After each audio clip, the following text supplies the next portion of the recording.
하나님 말씀 마태복음 11장 7절로 15절입니다. 우리 다 같이 한 목소리를 읽겠습니다. 시작. 이들이 떠나갈 때에 예수께서 무리에게 요한을 두고 말씀하셨다. 너희는 무엇을 보러 광야에 나갔더냐? 바람에 흔들리는 갈대냐? 아니면 무엇을 보러 나갔더냐? 화려한 옷을 입은 사람이냐? 화려한 옷을 입은 사람은 왕궁에 있다. 아니면 무엇을 보러 나갔더냐? 예언자를 보려고 나갔더냐? 그렇다. 내가 너희에게 말한다. 그렇다. 그는 예언자보다 더 훌륭한 사람이다. 이 사람을 두고 성경에 기록하기를 보아라, 내가 내 심부름꾼을 너보다 앞서 보낸다. 그가 내 앞에서 내 길을 닦을 것이다 하였다. 내가 진정으로 너희에게 말한다. 여자가 낳은 사람 가운데서 세례자 요한보다 더 큰 인물은 없었다. 그런데 하늘나라에서는 아무리 작은이라도 요한보다 더 크다. 세례자 요한 때로부터 지금까지 하늘나라는 힘을 떨치고 있다. 그리고 힘을 쓰는 사람들이 그것을 차지한다. 모든 예언자와 율법서는 요한에 이르기까지 하늘나라가 올 것을 예언하였다. 너희가 그 예언을 기꺼이 받아들이려고 하면 요한 바로 그 사람이 오기로 되어 있는 엘리야이다. 들을 귀가 있는 사람은 들어라. 아멘. 다 함께 제목 읽겠습니다. 시작. 흩어진 자들을 위한 39 다가오는 제자의 시대. 아멘. 감사합니다. 지난주 설교 제목, 내용 등등이 기억이 나십니까? 맞아요. 그러니까 제목 좋아. 제목은요? 아니요. 감사합니다. 의심 속에서 놓지 말아요. 감사합니다. 자, 그래서 복음서의 필요성을 이제 다 아시겠고요. 그래서 주제, 마태복음 주제 다 함께 읽겠습니다. 시작. 왕으로 오신 예수님. 예, 감사합니다. 그럼 질문이요. 예수님이 왕이면 우리는 뭡니까? 백성. 좋습니다. 예. 자, 그래서 예수님의 이야기와 예수님의 말씀과 공동체에 적용하는 것이 있었고, 지난주 예수님께서 12제자들에게 지시를 다 하셨어요. 이제 제자로 이렇게 살아라 하고 예수님께서 솔선수범하셨어요. 예수님은 말 한 대로 사셨어요. 말 한 대로. 그리고 삶으로 말씀의 권위를 확증하셨습니다. 말 한 대로 살다 보니까 그 말이 힘을 가져요. 말해놓고 다르게 살면 저 사람은 말과 행동이 다르구나. 저 사람의 말은 들을 필요가 없다가 되겠는데 말 한 대로 다 이루어 버리니까 예수님의 말씀의 권위가 생기셨습니다. 그런데 이제 세례 요한이 흔들렸나 봐요. 감옥에서 오실 그분이 당신입니까? 라고 제자들을 보내서 질문합니다. 마태가 약간 열받았나 봐요. 그분, 당신, 이런 쪽으로 요한은 그리스도라고 마태가 일부러 적어놔요. 여기다가. 보통 마태는 예수께서, 주님께서 이렇게 불렀거든요. 여기만 그리스도라고 적어놔요. 딱 요한하고 비교되라고. 그런데 세례 요한이 누굽니까? 뱃속에서부터 예수님과 만났던 사이, 그리고 자기 평생 사역을 바쳐서 예수님을 증거했던 그런 사람, 그리고 예수님 세례 받으실 때 내가 받아야 되는데요 하고 아니다, 하늘에서 딱 음성 받은 그런 세례 요한, 그리고 예수님 지나가는 거 보고 봐라, 세상 죄를 지은 하나님의 어린 양이다라고 내 삶을 바쳐 예수님을 증언했던, 주의 길을 예비했던 그런 세례 요한이 의심에 쌓이기 시작했습니다. 아마도 세례 요한은요, 나를 보내어 물로 세례를 주게 하신 분, 세 글자로 뭐라고요? 세례 요한을 보내서 물로 세례를 주게 하신 분이 누구예요? 하나님께 계시를 받아요. 그 계시를 받아서 사람들에게 전했어요. 말씀을 전해요. 그리고 또 제자들과 함께 수학을 양성해 놨어요. 이게 세례 요한의 관계도입니다. 그런데 이 사역 대상과 동역자들과 그리고 이 하나님과의 관계에 있어서 감옥에 있다 보니까 사역 대상들과 관계가 끊겨요. 그리고 동역자들과도 관계가 끊겨요. 아마 하나님과의 관계는 세모쯤 됐을 것 같아요. 확실치 않으니까 넘어가요. 그래서 하나님 뜻대로 정의를 외치다가 수감됐습니다.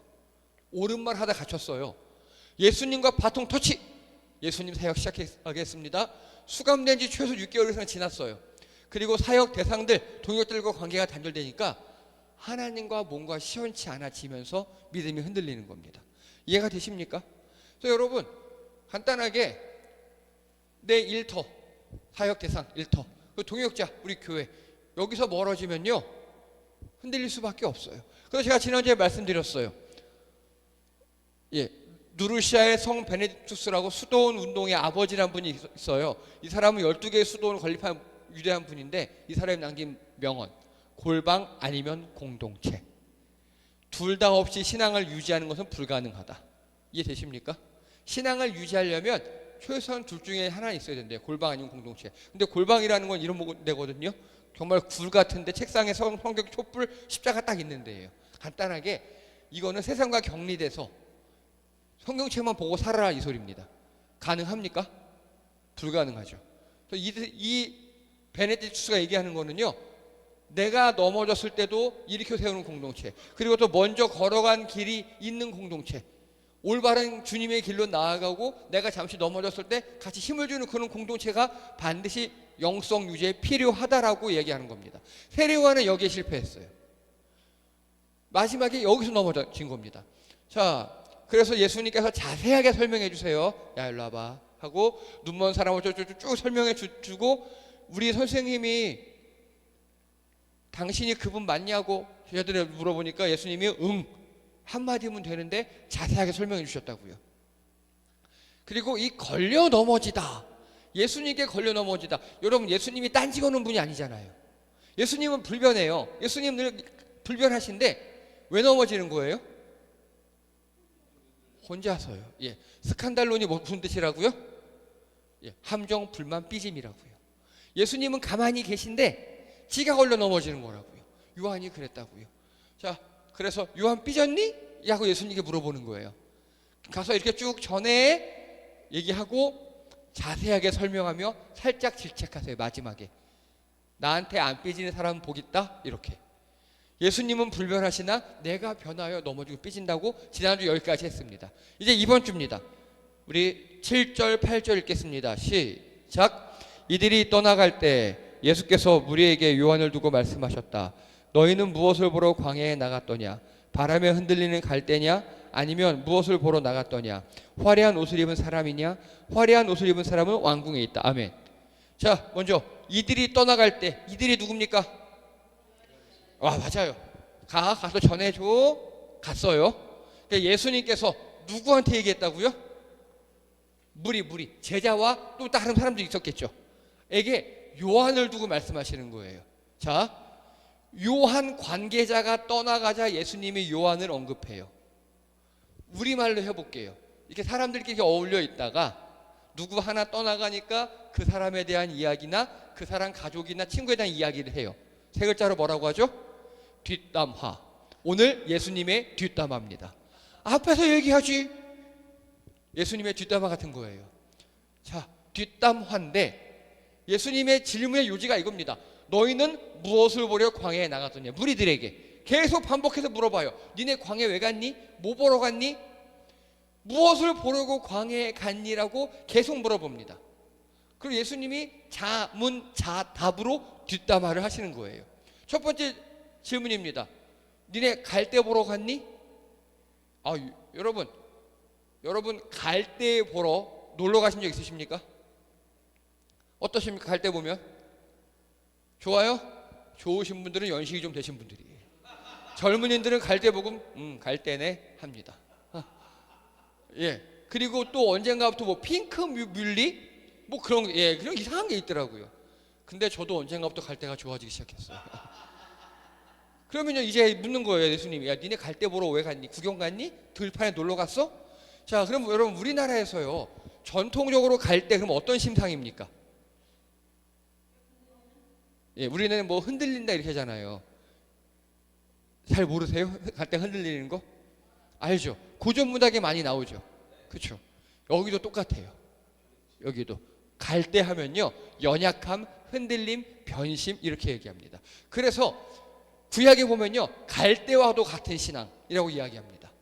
좋을 때는 하나님께 왔다가 조금만 거시기가 확 가는 그런 사람. 그렇게 예수님이 비유했어요. 또 니네 왜 갔니? 화려한 옷을 입은 사람 보러 갔니? 아니야. 이 화려한 옷 입은 사람은 권력자고 교만한 사람인데 그들은 궁궐에 있어 라고 말씀하셔요. 자, 여러분 세례 요한이 어떤 모습입니까? 이 갈대와 화려한 옷 사람으로 비교되는 연약함, 흔들림, 권력자, 교만한 자와는 정반대의 사람이죠. 세례 요한은 연약합니까? 너무 강직하죠. 너무 강직해서 제대로 말하다 감옥도 갑니다. 그리고 흔들립니까? 아니요. 절대 흔들리지 않아요. 권력자도 아니고 교만하지도 않습니다. 세례 요한은 정말 날 것 그대로의 사람이에요. 너무 좋아요, 저는 이런 사람. 그런데 9절 읽겠습니다. 9절입니다. 시작. 아니면 무엇을 보러 나갔더냐? 예언자를 보려고 나갔더냐? 그렇다. 내가 너희에게 말한다. 그렇다. 그는 예언자보다 더 훌륭한 사람이다. 이 사람을, 아멘. 여기까지만 읽을게요, 일단. 자, 예수님이 세례 요한을 뒷담화하는데 결론이 뭐예요? 예언자보다 더 훌륭한 사람이래요. 예언자인데 예언자보다 더 훌륭한 예언자래요. 이렇게 표현하셨어요. 아니, 흔들렸는데 세례 요한 삐졌니? 라고 하셨는데 뒷담화하니까 좋게 얘기해 주신 건가요? 인격자라서? 자, 이상하잖아요. 자, 그리고 9절 10절에 보면요, 뭐 이렇게 쭉 나와요. 이게요 말라기 말씀이거든요. 여러분, 말라기가 어떤 성경입니까? 혹시 아세요? 말라기 어떤 성경인지? 예언자 이름이 말라기예요. 예언자 이름이 말라기예요. 근데 그 사람이 구약의 마지막 예언자예요. 이 사람 이후로 400년 동안 하나님께서 예언자를 보내시지도 않고 말씀이 단절되어 있었어요. 몇 년이요? 조선 왕조 조금 짧을 만큼. 신정국가에서 우리말로 해볼까요? 400년 동안 예배를 드리는데, 여러분 예배 드리다 보면 그래도 가끔씩 은혜도 받는 것 같고, 정말 제가 얘기하는 난가 싶기도 하고, 뭔가 회개도 일어나고 새로운 깨달음도 얻고 이러잖아요. 그리고 또 교회 다니면 잘 된 일도 있고. 이게 400년 동안 없어요. 저는 그럼에도 불구하고 400년 지킨 신앙이 대단한 것 같아요. 그리고 이 말라기가 그 마지막 선지자예요. 그런데 400년 만에 나타난 선지자가 누굽니까? 그러면 세례 요한인 겁니다. 세례 요한은 그런 사람이에요. 자, 요한에 대한 예수님의 평가입니다. 우리 예수님이 뭐라 그러는지 한번 보세요. 요한은 비록 잠깐 흔들리긴 했어요. 그렇죠? 흔들렸어요. 그런데 너희가 요한에게 끌린 건 흔들림 없는 강력한 모습이잖아. 그렇죠? 요한은요, 그 당시 선지자들처럼 마음이 흔들리거나 아니면 뭐 권력에 빌붙었다거나 이렇게 했다가 지 멋대로 이렇게 했다가 그러지 않았어요. 시종 일관 정론만을 이야기했습니다. 그리고요,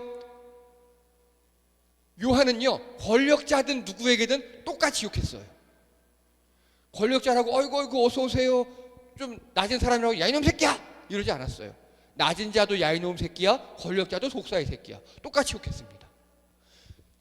전혀 흔들림 없는 그런 사람이었어요. 화려한 옷과 언변 좋은 종교 스타가 아니에요. 그런 사람들은 왕궁에 있다 그랬습니다. 왕궁 선지자들요, 아주 멋진 옷을 입고 멋진 주름하기를 입고 정말 누가 들어도 그럴듯한 그런 말을 해요. 세례 요한은 그런 말을 하지 않아요. 정론을 이야기합니다. 직설을 이야기합니다.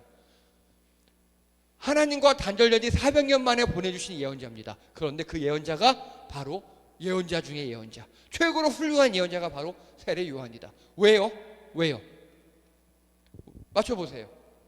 세례 요한은 왜 이렇게 예수님이 극찬하셨을까요?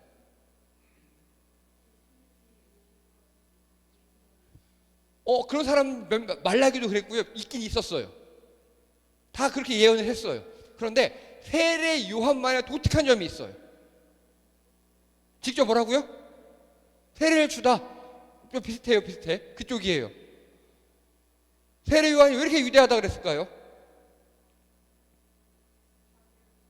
자기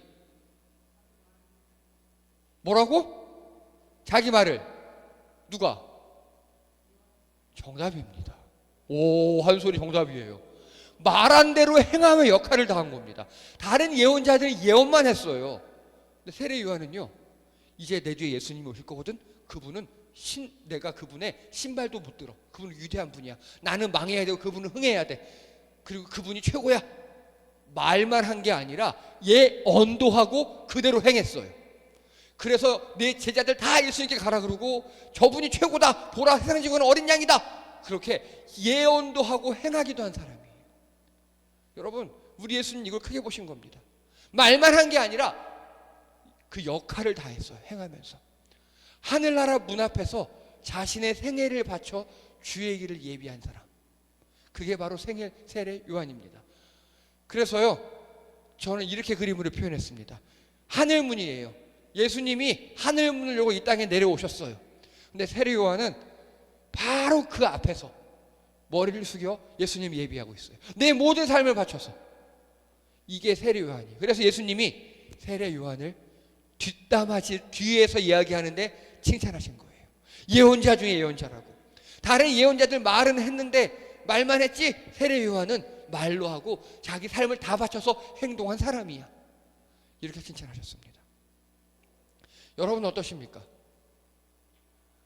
여러분, 예수님 나중에 우리 다 만나잖아요. 언제 만날지는 몰라요. 언젠간 다 만나요. 그러면 그때 예수님께서 여러분에게 어떻게 하길 원하십니까?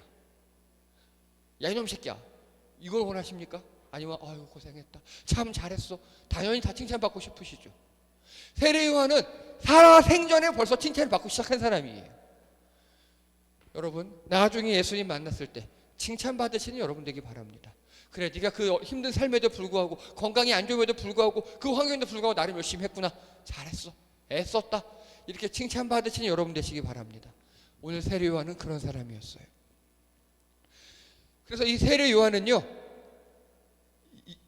칭찬받았습니다. 예수님이 거기에 이어서 계속 설명하십니다. 우리 12절부터 14절 읽겠습니다. 시작. 세례자 요한 때로부터 지금까지 하늘나라는 힘을 떨치고 있다. 그리고 힘을 쓰는 사람들이 그것을 차지한다. 모든 예언자와 율법서는 요한에 이르기까지 하늘나라가 올 것을 예언하였다. 너희가 그 예언을 기꺼이 받아들이려고 하면 요한, 바로 그 사람이 오기로 되어 있는 엘리야이다. 아멘. 감사합니다. 자, 예수님께서 세례 요한 때부터 지금까지 하늘나라가 힘쓰고 있대요. 자, 이런 건 도표로 그려야죠. 세례 요한 때예요, 여기 가운데가. 그러면 세례 요한 전에는 무슨 때입니까? 암흑? 아니, 여기 있는 말로 표현해보세요. 여기 나라, 여기 있는 말로. 구약 맞아, 정답인데요. 여기 있는 말로, 우리 12, 14절에 있는 말로. 예, 율법 예언자의 시대예요. 예, 그래서 율법과 예언자의 시대죠, 그렇죠? 이때는 율법과 예언자의 시대들이 뭐라고 외친 거예요? 정답이십니다. 하늘나라가 올 거라고 외친 겁니다. 이해되시죠? 그러면 세례 요한은 이제 이 이후에는 무슨 세대가 될까요? 예, 세례 요한을 엘리야라 그랬어요. 먼저요. 엘리야가 뭐냐면요, 말라기서에 보면요, 보라, 여호와의 크고 두려운 날이 이르기 전에, 예수님 오시기 전에 내가 선지자 엘리야를 너에게 보내리니 라고 말라기에 또 예언돼 있어요. 그러니까 말라기 선지자가 마지막으로, 야, 나 이후로 이제 선지자 안 와, 근데 예수님 오시기 직전에 선지자가 한 명 올 거야, 엘리야 같은 선지자가 올 거야 하고 말라기가 얘기하고 죽었어요. 예수님이 말씀하시는 거예요. 세례 요한이 바로 엘리야다, 그럼 나는 바로 메시아다 말씀하시는 거죠. 그리고 이제 세례 요한 이후는 하늘나라가 힘을 떨치는 세대입니다. 이해되십니까? 그러면 이때 사람들은 뭐라고 외치는 겁니까? 호산나? 그게 무슨 뜻이죠, 호산나가? 호산나는 주여 나를 구원하옵소서. 네. 힘쓰는 자가 찾아올 거라고 말씀하세요. 여기서 하늘나라가 힘을 떨치는 세대는요, 힘쓰는 자가 차지한대요. 무슨 말인지 어렵죠? 예, 이거 천천히 설명해 드릴게요. 네. 이 힘쓰는 자가 차지한다는 게 뭐냐면요, 자, 일단 세례 요한의 이후로 하늘나라가 힘을 떨친다는 건 예수님이 이 땅에 오셔서 이제 예수님께서 본격적으로 사역을 시작하시고 성령께서 이 땅에 주역 사역을 하는 시대라는 뜻이에요. 그럼 그때 힘쓰는 자가 거기를 차지한답니다. 이 힘쓰는 자를 두 글자로 뭐라고요? 힘쓰는 자가 두 글자로 뭐라고? 제자입니다. 바로 제자입니다. 여기서는 하늘나라가 올 것이라고 예언자들이 외치죠. 이제는 힘쓰는 자가 차지합니다. 제자가. 그래서 여러분, 하늘나라는요, 뭐가 하늘나라인 줄 아십니까? 하나님의 주권이. 정답입니다. 예습하셨어요 오늘? 예. 하늘나라는요, 하나님의 통치가 미치는 영역을 하늘나라 그래요. 그러니까 뭐 구름 위에 거기가 하늘나라가 아니라 지금 이 땅에 하나님의 뜻이 이루어지는 곳. 그럼 그걸 누가 이루어요? 제자가 합니다. 그걸 이루는 사람이 제자예요. 교회인데 당연히 교회니까 하나님의 뜻이 이루어져야겠죠. 세상 뜻대로가 아닌 하나님 뜻대로 우리가 섬기고 하나님 뜻대로 사역하고 하나님 뜻대로 다 해요. 그러면 여기 하늘나라인 겁니다. 근데 교회인데 하나님 뜻대로 안 해요. 세상 뜻대로 해요. 돈 많은 사람 우쭈쭈하고 권력 있는 사람 우쭈쭈하고 돈 없는 사람 저주에 가서 앉아. 그렇게 해요. 그럼 거기는 하늘나라가 아닌 겁니다. 이해가 되십니까? 그럼 다시요. 하늘나라를 만드는 사람은 누굽니까? 바로 제자입니다. 제자예요. 누구의 능력으로? 예수님의 능력으로. 맞아요. 그래서 하늘나라가 힘을 떨칠 시대예요. 지금은 예수님의 능력과 성령의 능력이 있는 시대인데 제자가 그 능력을 받아서 하늘나라를 만들어 가야 될 시대입니다. 그게 지금의 시대입니다. 이해가 되십니까?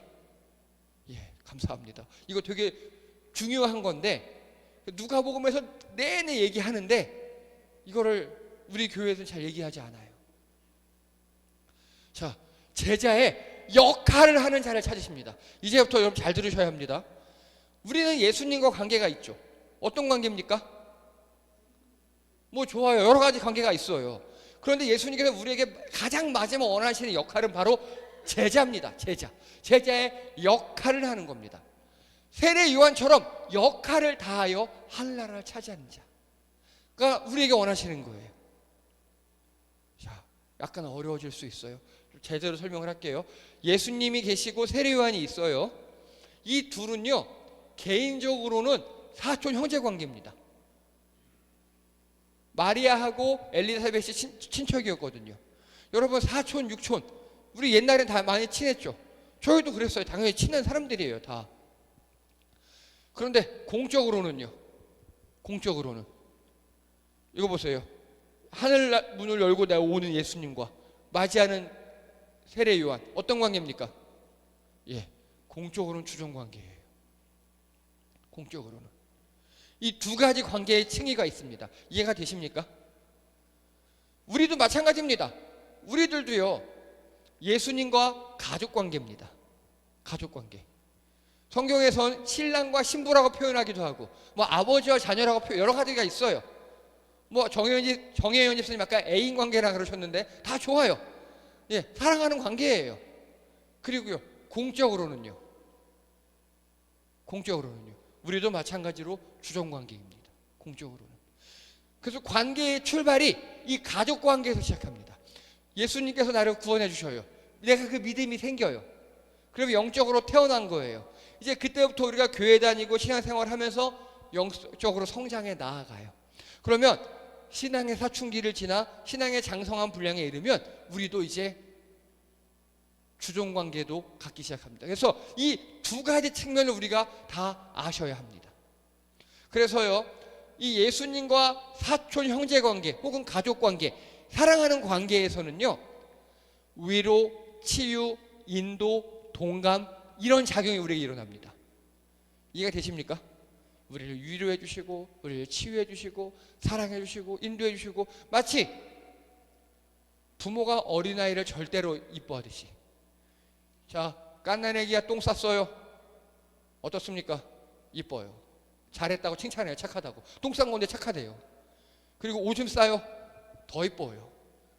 울어요. 이뻐요. 내 새끼면 다 그래요. 내 새끼면 그래요. 남의 새끼가 똥 싸면요, 냄새 나요. 울면 시끄러워요. 예, 여러분, 우리가 예수님과 그런 관계라고요. 그런데 여기서 끝나면 신앙의 유아기로 끝나는 겁니다. 예수님이 우리에게 원하시는 건 제자의 역할이에요. 제자의 역할. 이 주종 관계에서 바로 그 제자의 역할이 들어요. 역할. 자, 이제부터 역할에 대해서 좀 설명을 할게요.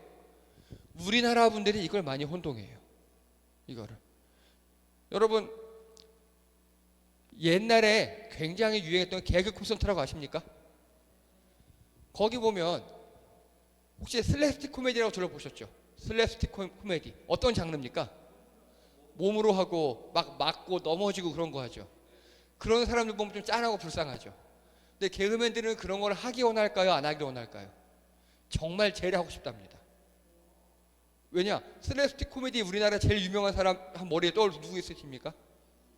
최초에 그렇죠. 심형래 연식이 드러나는 거예요. 이제 예, 뭐 등등등 다 있죠. 그 사람들의 인기를 생각해 보세요. 그래서 망가지는 코미디 있죠. 그걸 제일 원한답니다. 그런데 우리가 보기에는요, 아유 저렇게 해서 돈 벌어야 이런 느낌이죠. 그건 우리가 역할과 인격을 혼동해서 그래요. 근데 개그맨들 사이에서는요, 망가지는 거든 뭐든 필요 없어요. 내가 어떤 역할을 해서든 인기를 얻고, 내가 개그맨으로서 코미디언으로서 나를 드러내는 역할, 그게 중요한 거예요. 그 사람들은. 그리고 개그맨들 사이에서 심영래 씨가 많이 맞고 넘어지고 맹구가 그런다고 그래서 개인적으로 그를 무시하고 욕하는 사람 1도 없잖아요. 개그맨들 사이에서는 존경하는 선배님을 치죠. 우리가 그렇게 역할과 인격을 구분할 줄 알아야 합니다. 우리가 예수님과 관계를 맺어요. 그건 인격적 관계를 맺는 거예요. 그런데 예수님이 우리에게 원하시는 거는요, 거기서 나중에 역할을 우리에게 부여하시는 겁니다. 바로 제자의 역할을. 그런데 제자의 역할을 하다 보면요, 저처럼 목사의 역할을 하는 사람도 있고요, 또 집사, 권사, 장로의 역할을 받는 사람도 있고요, 또 교회 밖에서 어떤 다른 역할을 받는 사람이 있겠죠. 근데 그 역할이 마치 인격인 것처럼, 권력인 것처럼, 그리고 내가 예를 들어서 사람들이 높다고 생각하는 역할을 맡으면 우쭈쭈하고, 내가 좀 낮다고 역할을 맡으면 무시하고, 그런 경향이 있어요. 아닙니다. 역할은 예수님께서 내게 맡겨주신 거예요. 그래서 내가 거기에 다 했느냐 다 하지 못했느냐, 그게 중요한 겁니다. 역할과 인격을 혼동하시면 안 돼요. 이해가 되십니까? 또 거꾸로요, 우리가 교회 생활을 하다 보면요, 집사님, 권사님, 장로님 다 계시고 저 목사하고 이렇게 있잖아요. 그러면 각자의 역할대로 어떤 의견을 내요. 근데 그 의견이 안 됐어요. 그러면 이 사람이 나를 무시해? 그런 경향이 있어요. 제가 이민교회에서 6개월 있었거든요.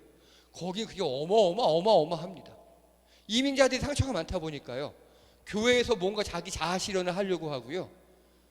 예, 왜냐하면 우리나라에서 한가닥 하던 사람들이 이민 가잖아요. 그 당시만 해도 이민 갔는데 거기서 세탁소하고 이런 거 하고 있으니까 교회에서 자아 실현을 하려고 그래요. 날 무시했다고. 아니, 무시한 게 아니에요. 그게 바로 역할과 인격을 혼돈한 거예요. 그래서 여러분, 예수님은 우리에게 역할을 원하십니다. 제자 역할을 잘해줘. 네가 맡긴 일 좀 잘 부탁해. 이걸 원하셔요. 근데 우리가 이걸 자꾸 혼동합니다. 근데 쟤는 저렇게 좋은 거 맡기고 나는 이런 거 맡기고 이렇게도 나가고, 걔는 이렇게 해야 되고. 자, 다시 질문드립니다. 예수님이 세례 요한의 삐짐을 아셨죠? 근데 극찬을 하셨죠? 왜요? 맞아요. 세례 요한이 삐진 건요, 개인적 관계 역할은 다 하고 삐진 거예요. 이해가 되십니까? 이런 거죠. 엄마가 하고 아들하고 싸웠어요. 엄마가 아들한테 말을 안 해요. 삐져가지고 엄마가. 근데 밥은 해주고 말을 안 해요. 이런 겁니다. 이해가 되십니까? 그래서 여러분, 우리도 각자의 자리에서 역할은 다 하시잖아요. 그게 프로잖아요. 마찬가지입니다. 제자의 역할을 다 하시는 여러분 되기 바랍니다. 그래서 하나님 앞에 생각하셔야 돼요. 주님, 내게 뭘 원하십니까? 내가 어떤 역할을 할까요? 자, 그래서 이렇게 극찬하십니다. 11절입니다. 11절 읽겠습니다. 시작. 내가 진정으로 너에게 말한다. 여자가 낳은 사람 가운데서 세례자 요한보다 더 큰 인물은 없었다. 아멘. 여기까지만요. 여자가 낳은 사람, 즉 모든 사람 중에 세례 요한이 짱이야. 그런데 그 다음이요. 그런데 시작. 그런데 하늘나라에서는 아무리 작은 이라도 요한보다 더 크다. 아멘. 이제 하늘나라가 힘을 떨치는 이 제자의 시대 있죠. 이 제자의 시대에는요, 우리가 제자의 역할을 다 하기만 하면 요한보다 더 크답니다. 이해가 되십니까? 천국 가면이 아니라 이 땅에서 제자들에게 이렇게 예수님 말씀하시는 겁니다. 요한은 구약 최고의 선지자야. 비록 흔들렸지만 역할은 다 했다. 이제 너희들 차례야. 개인적인 문제, 감정, 부정적 인식, 상황 좀 다 접어. 니네 그거 알아. 힘든 세상 있지, 힘들지, 자녀 말 안 듣지, 남편 말 안 듣지, 와이프 맨날 삐져 있지, 경제도 안 좋지, 몸도 안 좋지, 알아. 아는데 그 상황 이런 거 좀 매몰되지 말고 이미 열린 하늘나라를 위해서 역할 좀 다 해라. 하늘나라가 열려 있다니까. 이미 니들이 요한보다 더 커질 거야 라고 우리에게 말씀하고 계신 겁니다. 여러분, 이제 제자의 시대가 다가오고 있습니다. 예언자의 시대가 끝나고 하늘나라가 열렸기 때문에 제자의 시대입니다. 지금 이 시대가 바로 제자의 시대입니다. 우리가 활약해야 할 시간입니다. 여러분 예수님의 제자로서 어떤 역할을 하고 계십니까? 앞으로 주님께서 어떤 역할을 맡기기 원하십니까? 주님과 잘 해결 보시기 바랍니다. 예언자의 시대가 끝나고 하늘나라를 위한 제자의 시대가 이때 시작되었습니다. 이제 우리가 하늘나라를 만들어 갈 때입니다. 이 땅에 하나님의 통치권이, 하나님의 주권이 임하게 해야 합니다. 그게 우리 제자들이 할 일인 줄 믿습니다. 기도드립니다. 할렐루야. 하나님, 비록 신앙이 흔들려 잠시 방황했지만 역할을 다한 세례 요한을 칭찬하셨습니다. 우리도 역할을 다하기 원합니다. 주님과 개인적인 관계, 주님과 또 사랑하는 관계입니다만 그 사랑하는 우리 주님께서 우리에게 제자의 역할을 맡겨주셨습니다. 우리에게 맡겨진 일을 충실히 해나가서 주님 만나는 그 날에 칭찬받는 우리들 되게 도와주시옵소서. 제자의 역할을 완수하며 주님 만나서 주님께 참 잘하였도다, 착하고 충성된 종아, 칭찬받는 우리 성도님 될 수 있도록 인도하여 주시옵소서. 감사드리며 예수님의 이름으로 기도드립니다. 아멘. 수고하셨습니다. 교회 소식 시간입니다.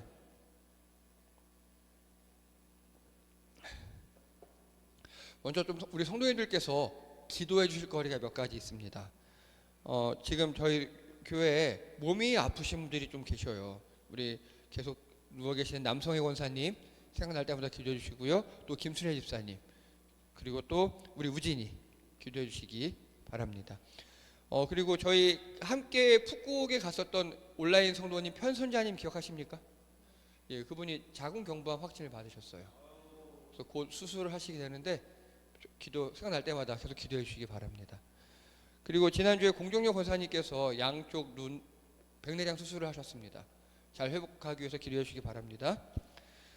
그리고 또 좋은 일들도 있습니다.